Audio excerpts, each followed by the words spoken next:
Hoje eu vou lhes contar sobre o começo, sobre quando céus e terra se separaram, sobre quando a minha espada separou o mundo.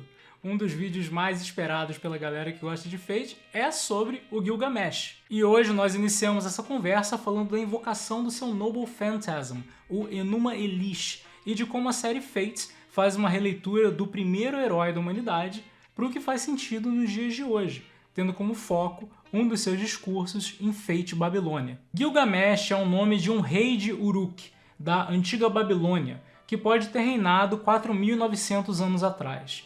O mais antigo registro que temos dele é um poema chamado Gilgamesh, Enkidu e o Submundo. A separação de quem foi o homem real da lenda se torna muito difícil pela idade do texto, mas o mesmo é pouco relevante para nós, porque estamos aqui hoje para falar sobre os efeitos desse épico sobre a sociedade humana. O ponto principal da história é que o épico de Gilgamesh é sobre um semideus tirano que guardava todos os tesouros para si e oprimia seu povo. Para salvar a humanidade desse vilão, os deuses enviam Enkidu, um homem besta e personificação da natureza do mundo. Enkidu e Gilgamesh lutam, mas eventualmente formam uma amizade, e através desse contato, o Gilgamesh começa a mudar a sua forma de agir. Mas então Enkidu é amaldiçoado pelos deuses como uma punição para o Gilgamesh, e o seu único amigo e aliado morre de doença. Isso faz com que o Gilgamesh encare a sua mortalidade pela primeira vez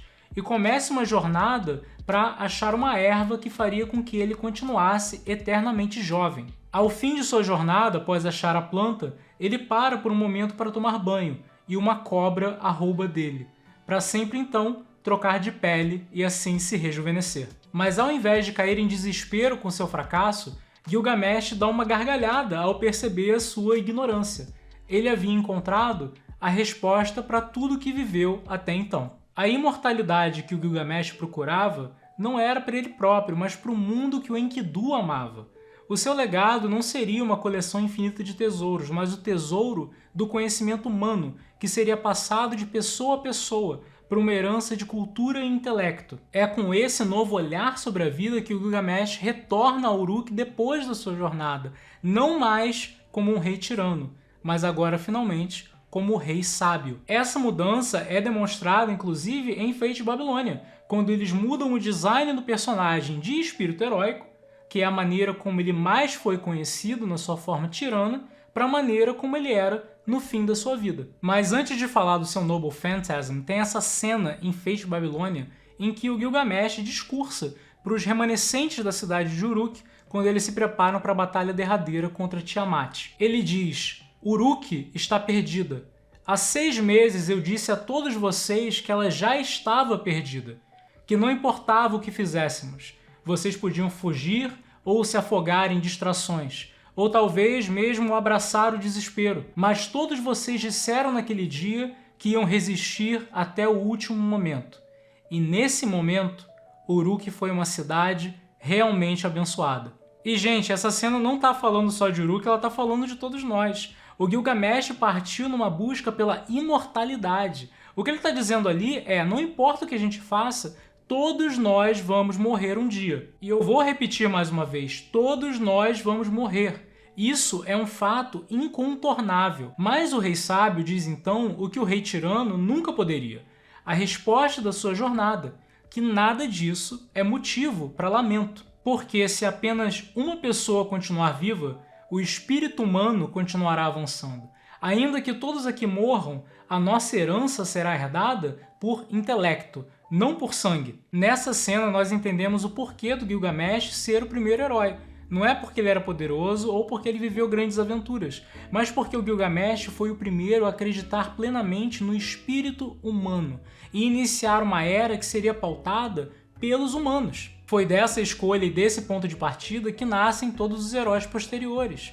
Humanos que servem como faróis para o resto da humanidade, do que é possível de avanço. E não mais vamos venerar imagens de deuses que não ligam para nós e tratam humanos como joguetes. Fate Babilônia é uma releitura do épico do Gilgamesh e, mais do que isso, ela oferece um epílogo a essa história que a conecta com com a era que vivemos hoje. O nome do Noble Phantasm do Gilgamesh é Enuma Elish, e Enuma Elish significa o cântico de criação babilônico. É a história de como o mundo foi criado aos moldes da mitologia babilônica. E Fate Babilônia funciona como um segundo Enuma Elish. Se no primeiro nós vemos os deuses criando o mundo, neste nós assistimos ao primeiro herói separando o mundo dos deuses do mundo dos humanos. Vamos analisar aqui o que ele diz ao invocar o seu Noble Phantasm. Hoje eu vou lhe contar sobre o começo, sobre quando céus e terra se separaram, sobre quando a minha espada separou o mundo. Gilgamesh está contando sobre um novo começo feito por ele, quando ele separou o terreno dos deuses do terreno dos humanos, quando foi a sua espada que iniciou a Era dos Humanos. E ele continua: esta é a argamassa das estrelas. O desespero dos céus é também a véspera da celebração da criação. Ou seja, a matéria que antes fazia as estrelas, as luzes que guiavam a humanidade de cima, agora volta a ser usada para dar liga à história humana e não mais sendo utilizada para sustentar os deuses que olham para os humanos lá de cima. É isso que ele chama do desespero dos céus. Esse é o fim dos deuses, mas é também a véspera de uma festa. A festa de uma nova era que se inicia. Um segundo cântico de criação que marca o começo da Era dos Humanos. É por isso que a gente vê no final de Fate Babilônia os deuses desaparecendo. É o fim da era mítica em que deuses e humanos viviam juntos. A partir de agora, os humanos deverão criar seu próprio caminho se apoiando uns nos outros.